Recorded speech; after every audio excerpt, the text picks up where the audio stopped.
Greetings, friend, and welcome to the Between the Covers podcast, where we are working every day to remove the self-limiting beliefs that are preventing us from becoming the heroes of our own stories. I am Marcus Spar, and before we dive into today's discussion, I do just want to ask a favor again, and that is if you have been enjoying this podcast, I would greatly appreciate it if you left it a rating and a review on whatever platform it is that you listen to these podcasts from. If you're watching the video on YouTube, then please subscribe, give the video a like, leave a comment. I would love to engage with you however I can. Today, I want to talk about a rather important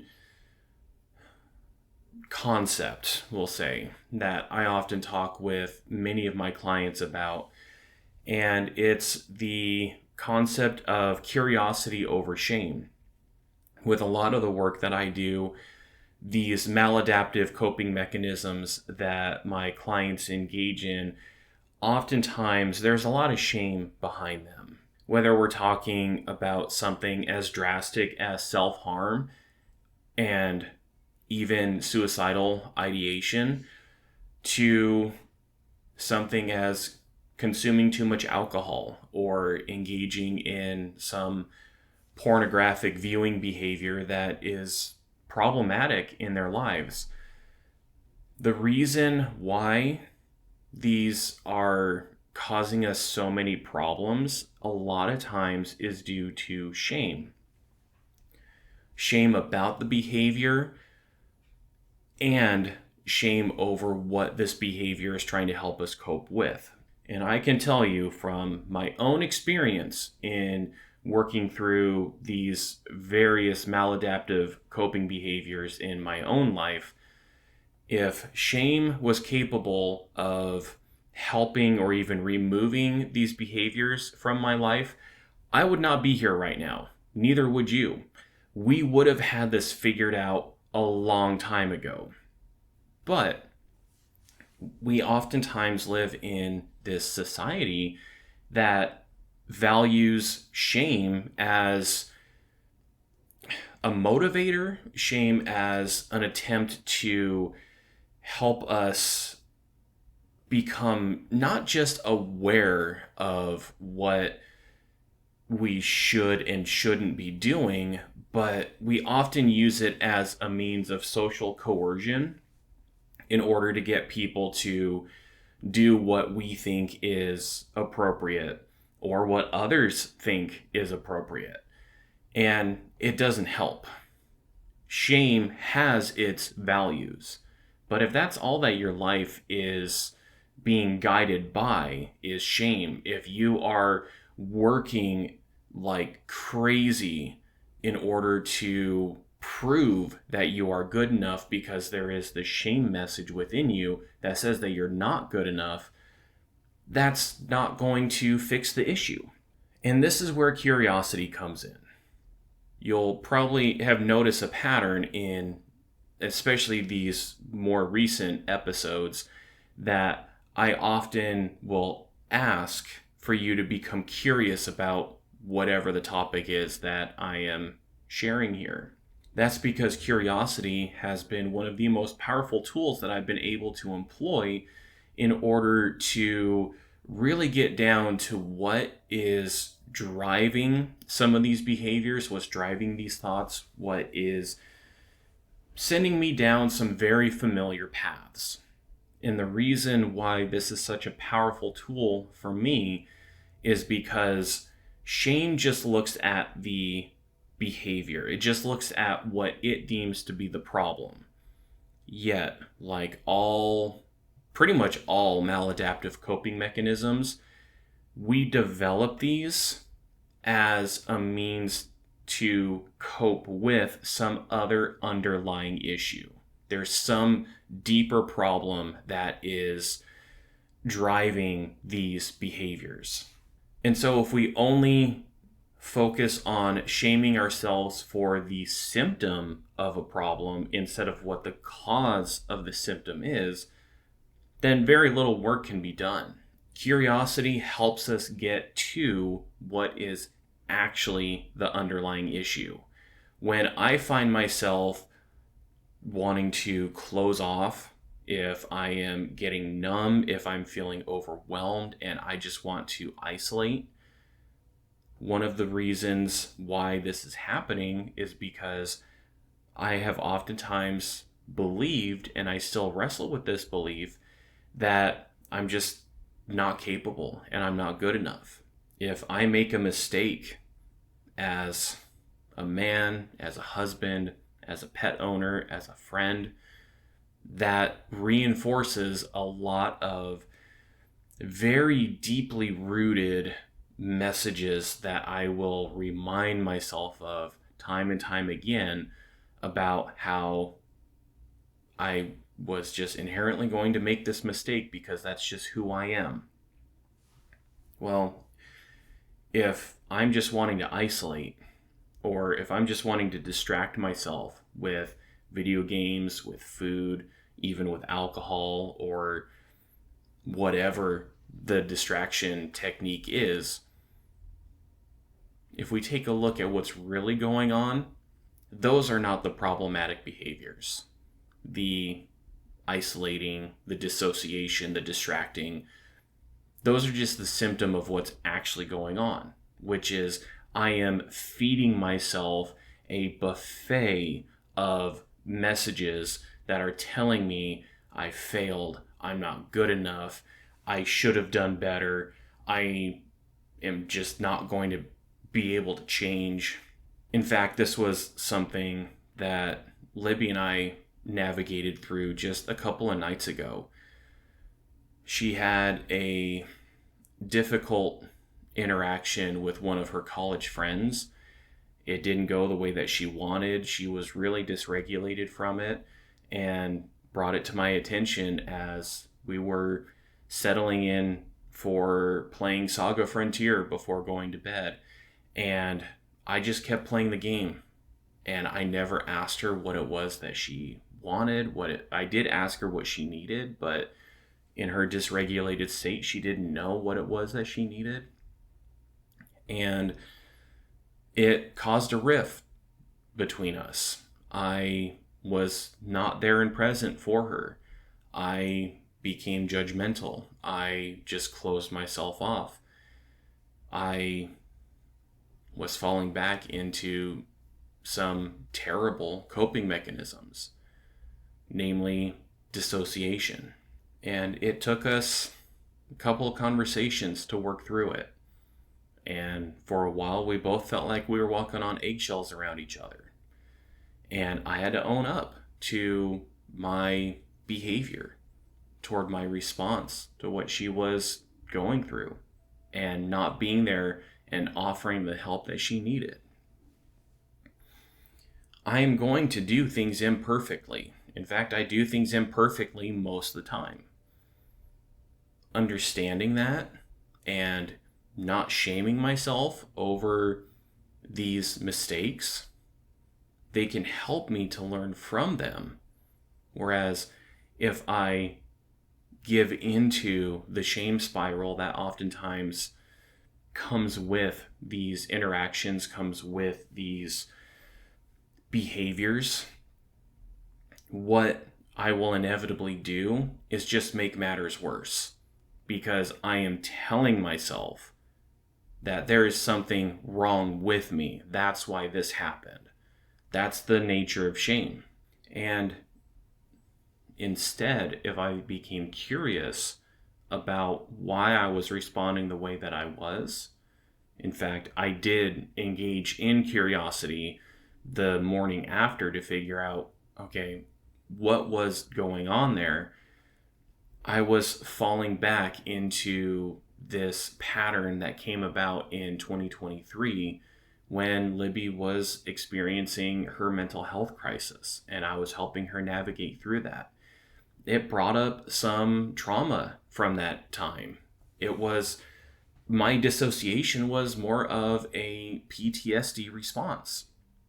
That's not what Libby needed in that moment.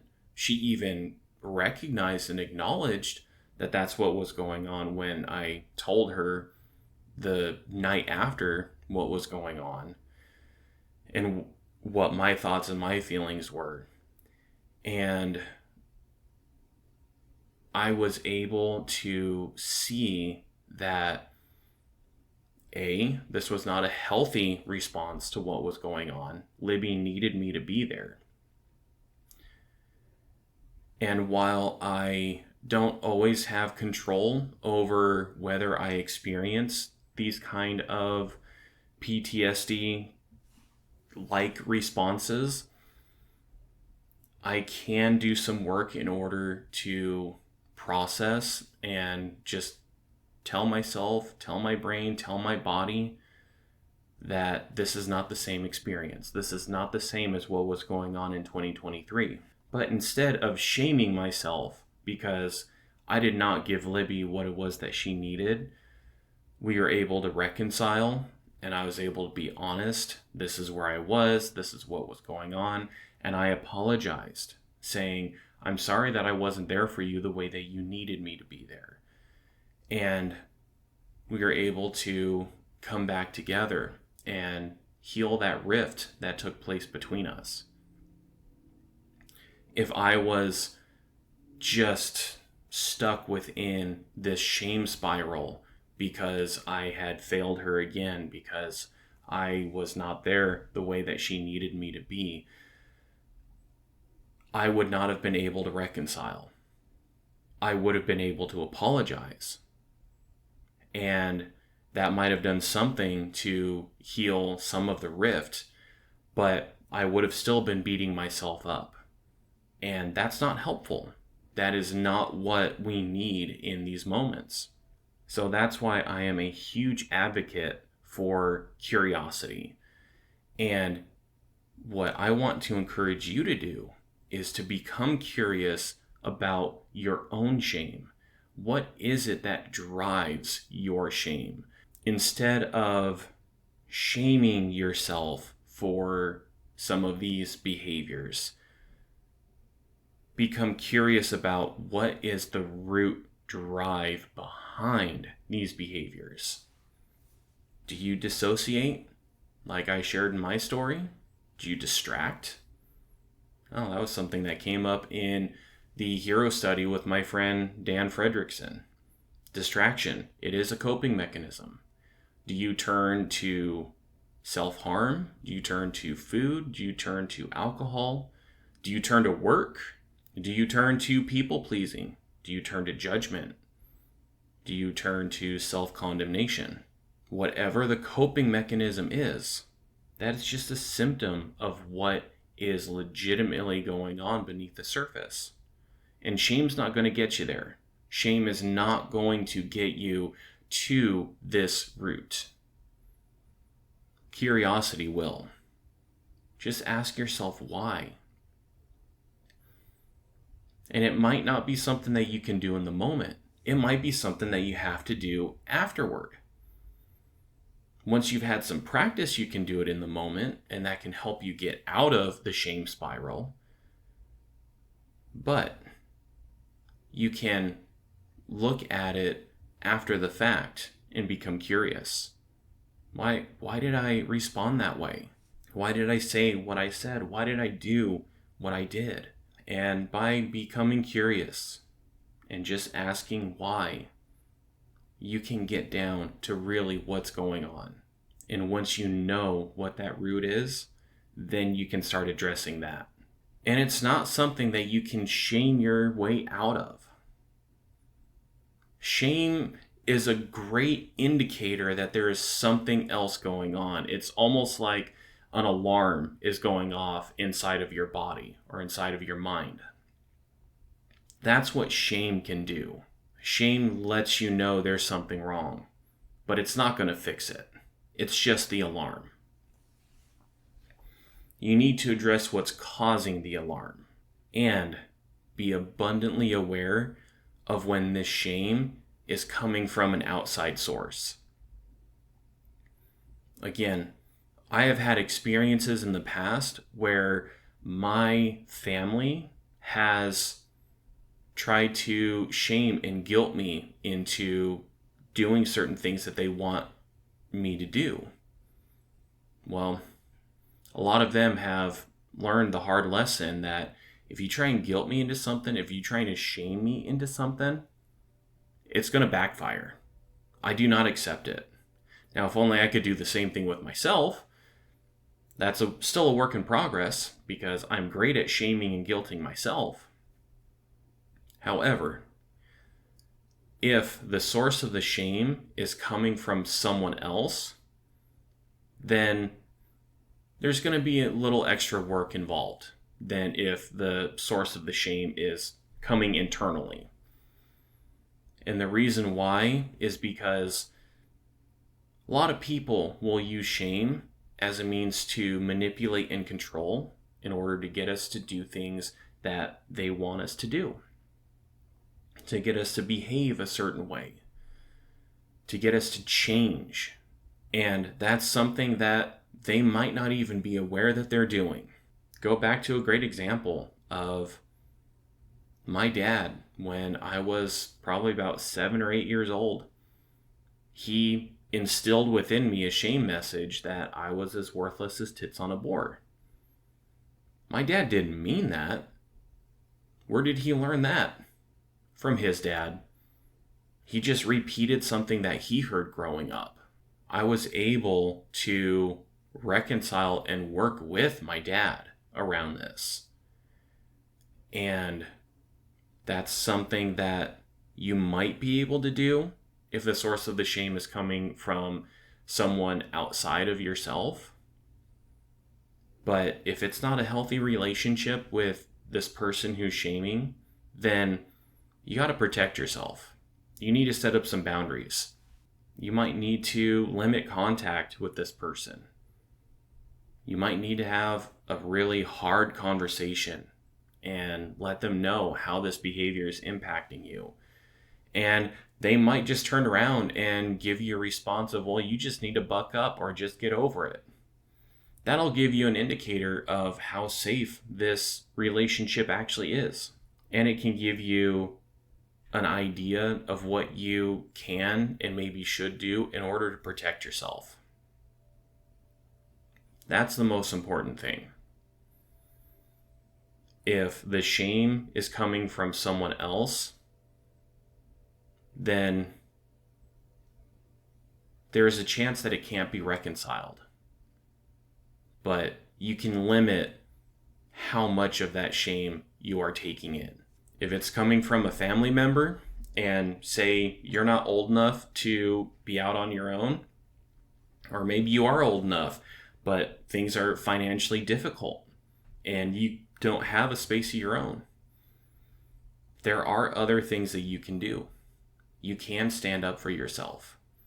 You can leave the room. You can leave the house. You can leave the apartment. You can go for a walk in order to get away from the source of this shame. If it's coming from a partner, like a romantic partner, then there's going to be some difficult steps ahead. Going to be some hard conversations. Might even need to have some counseling or some therapy. Might need to do it individually and as a couple. Might need to spend some time with family or with friends while you're trying to resolve this. There are a lot of different things that you can do, but the first and foremost, is to protect yourself. Protect yourself from these messages of shame that are just causing these problems. You can do a lot of internal work as well in order to not take these shame messages upon yourself, in order to know with certainty what is true about you and what's not. That can fortify you from these shaming messages from others. And one thing that I want to remind you of is you are worth it. I feel this is important to say almost every single time. You are worth the effort, you're worth the time, you're worth the investment of whatever that investment is in order to protect yourself, in order to heal, and in order to be the hero that we need you to be. Again, we need you. The world needs you. It might not realize it. Maybe your impact is not going to be a worldwide impact. But I assure you, your impact is going to have a marked difference on the world at large, just through your interactions and your influence on the people around you. So do what you can to take care of yourself. When you are experiencing shame, become curious about it. See what's actually going on beneath the surface. Use shame as the alarm that it is, but it's not the problem. What is causing the alarm in your life? What is causing the shame? Curiosity can help you find that. And if this is something you'd like some help with, I will be happy to work with you. I come to every single call that I have with my clients with an abundance of curiosity. And there's no judgment. There are ways that you can get in touch with me. Take a look in the description and you can get in touch with me so we can set up a free call just to see what it is that you need and how I might be able to help you with that. Take care of yourself. Get to the root of what's actually going on when you experience shame. And that will help you step into being the hero that you actually are. And until next time, live strong for today.